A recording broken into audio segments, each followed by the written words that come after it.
আমরা এখন পোস্টের একটা সিঙ্গেল ভিউতে আছি। এখন যে দুইটা জিনিস মিসিং সেটা হচ্ছে নিচে একটা কমেন্ট সেকশন, যেখানে আমরা আমাদের এক্সিস্টিং কমেন্টগুলো দেখতে পাবো এবং একটা কমেন্ট ফর্ম থাকবে যাতে নতুন ইউজাররা কমেন্ট সাবমিট করতে পারে, আর ডান পাশে একটা সাইড বার। তো এই পর্বে আমরা চলেন কমেন্ট কিভাবে ইনক্লুড করতে হয় সেটা দেখব। সেটা দেখাটা কমেন্ট ইনক্লুড করাটা খুবই সহজ। মনে করেন আমরা এখানে কল md10, আমরা নতুন একটা ডিভ নেই। এখানে যে ফাংশনটা আপনারা লিখবেন সেটা হচ্ছে কমেন্টস টেমপ্লেট। ব্যাস, এতটুকু দিলেই আমাদের কমেন্টের জন্য যে নেসেসারি পিএইচপি ফাইল টাইল দরকার সব কিছু ইনক্লুড হয়ে যাবে। আমি প্রিভিউটা দেখানোর আগে আপনাদেরকে একটু বলে দিই যে এখন যে লুকটা আপনারা দেখতে পাবেন সেটা খুবই আগলি একটা লুক, একদম অর্গানাইজড না। কমেন্ট ফর্মকে স্টাইল করা হচ্ছে ওয়ার্ডপ্রেসে one of the most tedious task. কমেন্টের থ্রেডগুলোকে মডিফাই করা, কমেন্ট ফর্মটাকে মডিফাই করা, কমেন্টের এই যে ডিসপ্লেটা আসে সেটাকে মডিফাই করা, কমেন্ট ওয়ার্কার লেখা খুবই বিরক্তিকর এবং খুবই বোরিং একটা কাজ। আমরা এই জিনিসটা নিয়ে খুব ডিটেইলে আলোচনা করব যখন আমরা কমেন্টস চ্যাপ্টারে যাব। আপাতত জাস্ট দেখার জন্য দেখে রাখেন যে কিভাবে কমেন্ট ইনক্লুড করতে হয়।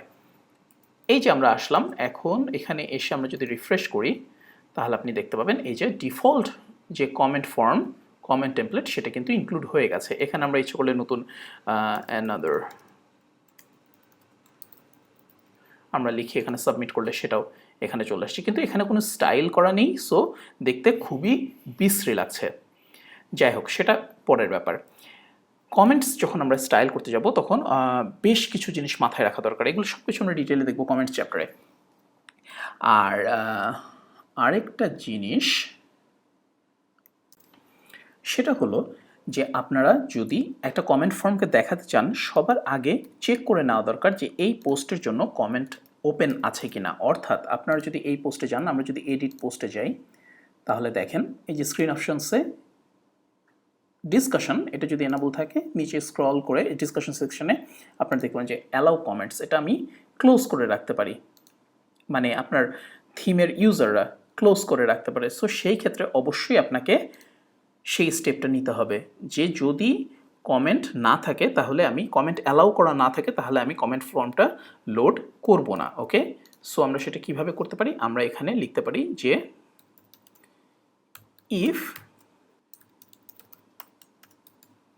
কমেন্টস ওপেন, যদি কমেন্ট ওপেন থাকে তাহলেই তুমি এই নিচের কোডটা এক্সিকিউট করো, না হলে এটা এক্সিকিউট করার দরকার নাই। এই জিনিসটা অবশ্যই মাথায় রাখতে হবে। এখন যদি আমরা এখানে এসে রিফ্রেশ করি আমাদের পেজ পোস্ট, দেখেন এখানে এখন কমেন্ট ফর্মটা আর নাই। কিন্তু এখন যদি এখানে আমরা এডিটে যেয়ে অ্যালাউ কমেন্ট দিয়ে এখানে যদি আপডেট দেই এবং তারপরে যদি দেখি তাহলে আবার কমেন্ট ফর্মটা চলে এসেছে। So as a theme developer সবসময় আপনাকে চেক করতে হবে যে কমেন্টস ওপেন আছে কিনা। যদি কমেন্ট ওপেন থাকে তাহলে আপনি কমেন্ট টেমপ্লেটকে ইনক্লুড করবেন, আর না হলে না।